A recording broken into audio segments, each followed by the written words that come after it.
That Metal Interview. Our guest for this episode of That Metal Interview with myself, James, is none other than Kevin Martin of the tremendous band CANDLEBOX, which are to release a brand new album by the name of Wolves on September 17th of this year, 2021. The album is to be named Wolves and is to be released on September 17th.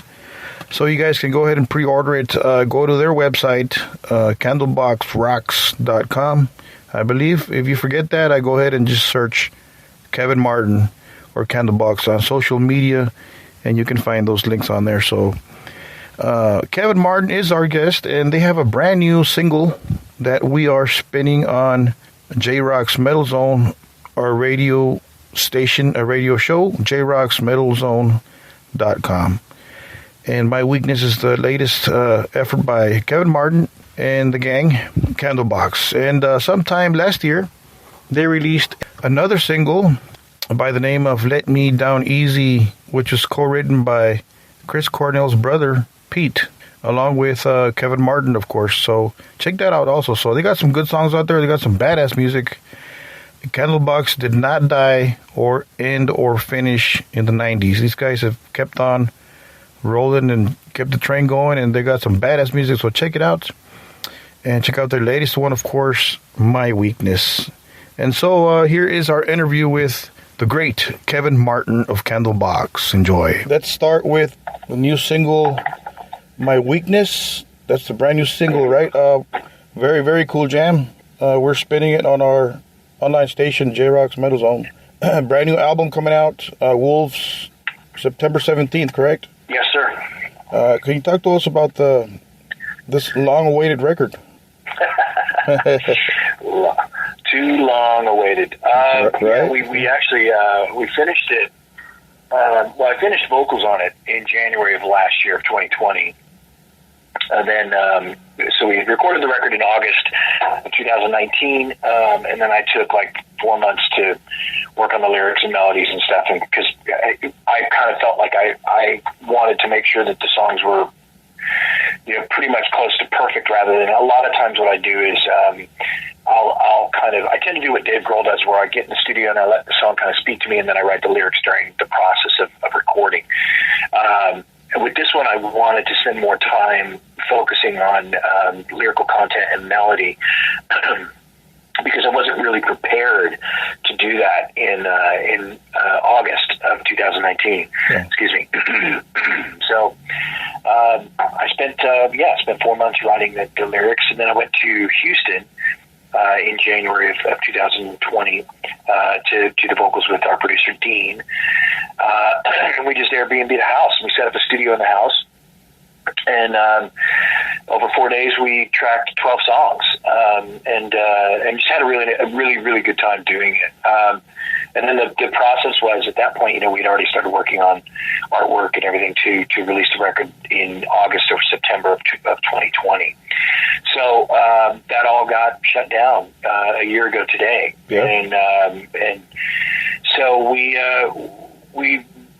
contemplated, do we shelf the record? Do we wait to release it in January of this year? And there were a lot of conversations that happened between March and September of last year, and the consensus was, let's release the lyric video for Let Me Down Easy, which is a song that I did with Peter Cornell, which would kind of, I think, tide people over for a little bit. And then, the hopes was to release 2 or 3 more by January of this year. And again, with all the kind of trappings of music and things that were happening in the industry, October, November, December of last year, we felt that maybe it was best to wait until March to release a new kind of single, and then the release date coming up September 17th. So, it's a lot of it is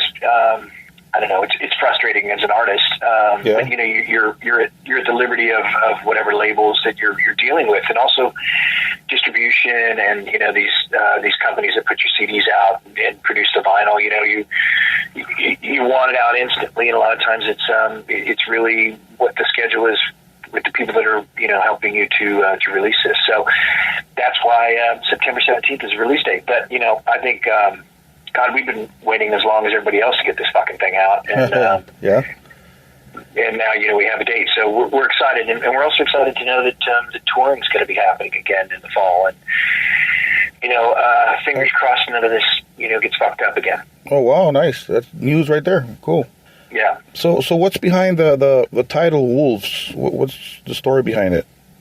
Well, I think for me, the last 4 years of the Trump presidency really brought out, I think, the worst in everybody. Yeah.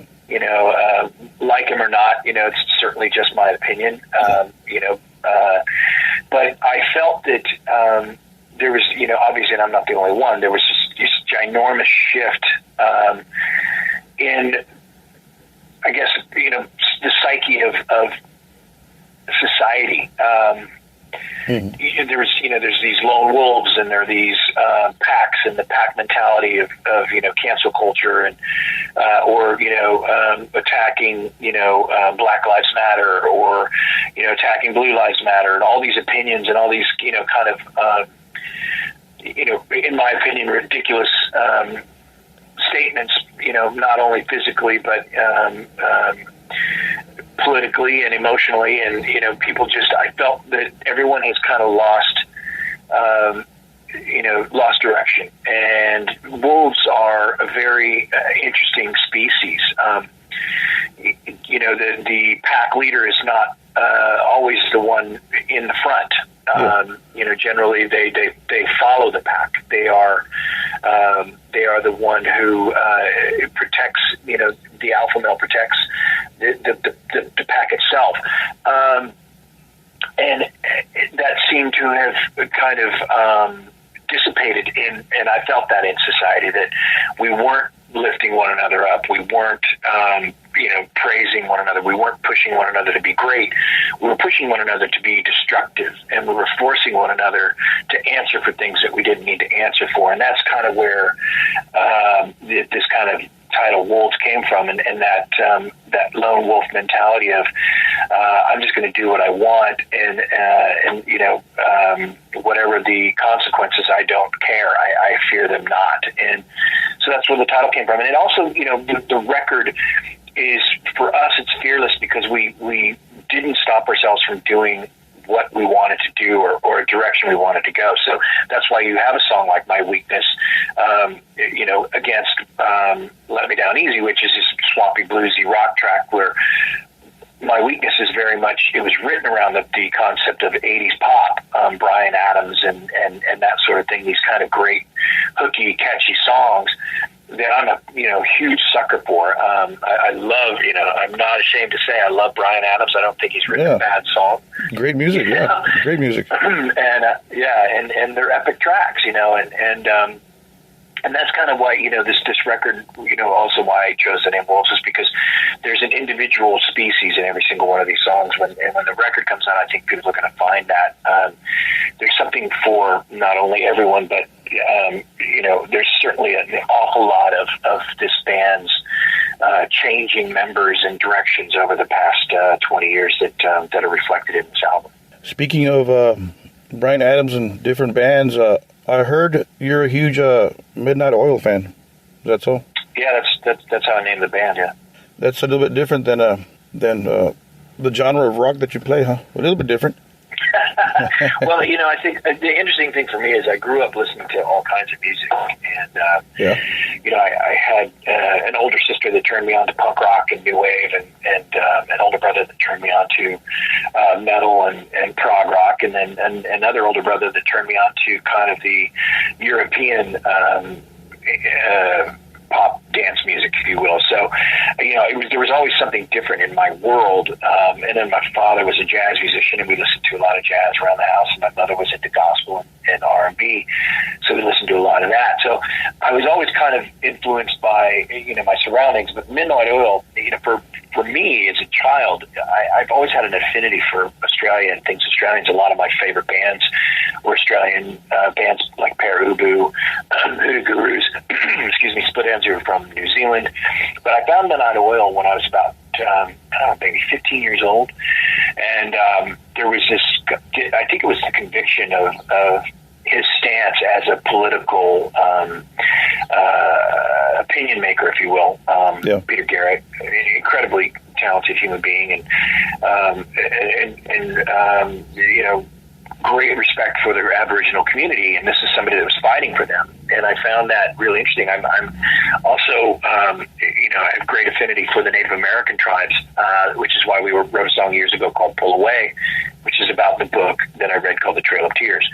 So I have always kind of been for the underdog, and Midnight Oil was one of those bands, and Peter Garrett, of course, that kind of brought that out of me. And then I went to see them on my 18th birthday in Seattle, and he was so commanding and so incredibly demanding as a performer, not only on his band but on himself, that it just kind of solidified that for me. You know, this great talent and this incredibly gifted band, brilliant musicians, and just great performance. Now I understand you were a drummer before you turned vocalist. How did that happen? Who inspired you to drop the drums and pick up a mic? You know. Well, I was asked to do some demos by a friend of mine named Rick Vaughn. That band actually was Scott Mercado, Rick Vaughn, and Perry Alfernis. And they were writing songs and asked me to sing for them. And, you know, I was like, you know, I'm a drummer, not a singer. But that became a band called Uncle Duke. And then Rick left, and Pete joined the band, and we became Candlebox. And then Perry left, and Barty joined the band, and that was kind of the story there. I was stuck with the job. I've always tried to go back to playing drums, but, you know, I guess that when the band, you know, started progressing musically, it felt as though this was kind of my calling, being a lead singer of a rock and roll band. Yeah.